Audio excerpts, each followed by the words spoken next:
Bonjour, j'espère que vous allez bien.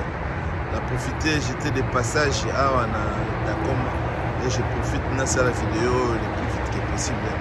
Je pense que vous avez une boule, vous avez une place, vous avez une boule, vous avez dans tout le baneti, vous avez arena, peu près arena, vous avez 22 000 places assises dans la carte. Comme on a un Dakoma Dome, vous avez la carte à Washington. So moni na ngam omona kote kuna nengeza kane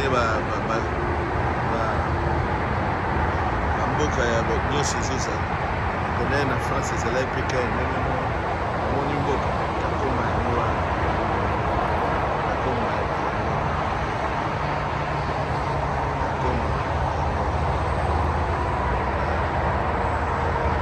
wana wana natie video oyo mpona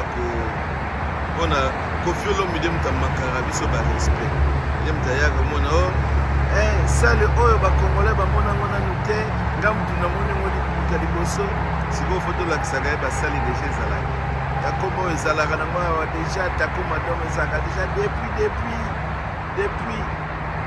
eza nango kofiolo mide te mutu akolakisa biso mona c'est un peu ça. J'espère qu'un bon jour, il fallait aux Dakoma Dome, 22 000 places assises. Mais ça facilité retourner ça. Ça facilité. Là, la télé, ok, un mboka ndeni ezoka. Ah, likolo ya motane sika. Mais naza pembeni ya Dakoma Dome. Bon, ngamoko yo wana